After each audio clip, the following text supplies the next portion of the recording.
না দুনিয়ার দুঃখে, না জাহান্নামের ভয়েই, বরং আল্লাহর সান্নিধ্যে গিয়ে মানুষ কাঁদবে।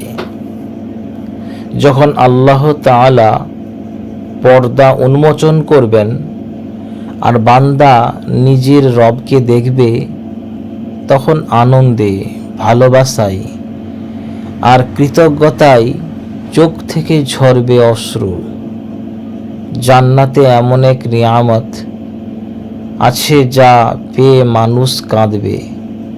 রাসূলুল্লাহ সাল্লাল্লাহু আলাইহি সাল্লাম বলেছেন, জান্নাতবাসীরা যখন জান্নাতে প্রবেশ করবে তখন আল্লাহ তাআলা জিজ্ঞাসা করবেন, তোমরা কি আর কিছু চাও? তারা বলবে, আর কি চাইব হে আল্লাহ, তুমি তো আমাদের জান্নাতে প্রবেশ করিয়েছ।